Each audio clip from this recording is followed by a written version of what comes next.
నేనే కాదు, మధ్యతరగతి కుటుంబంలో పుట్టిన ప్రతివాడు ఈ తప్పులే చేస్తున్నాడు.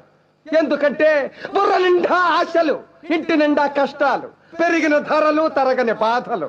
పాలవాడికి, నీళ్లవాడికి, రెంటుకి, కరెంటుకి, రేషన్కి, మందులకి, కూరలకి, కూతుళ్ళకి, అల్లుళ్ళకి, కొడుకులకి, చదువులకి, పండగలకి, పబ్బాలకి, శుభాలకి, అశుభాలకి, అన్నిటికీ ఖర్చు ఖర్చు ఖర్చు.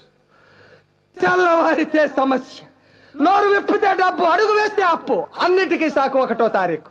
అది సర్వరోగ నివారిణి. 1వ తారీఖు అని 30 రోజులు ఎదురు చూస్తాను సార్. చివరికి అది ఇలా వచ్చి అలా వెళ్ళిపోతుంది. వరద బాధితులను ఆదుకోవడానికి హెలికాప్టర్ వచ్చి వెళ్ళిపోయినట్టు.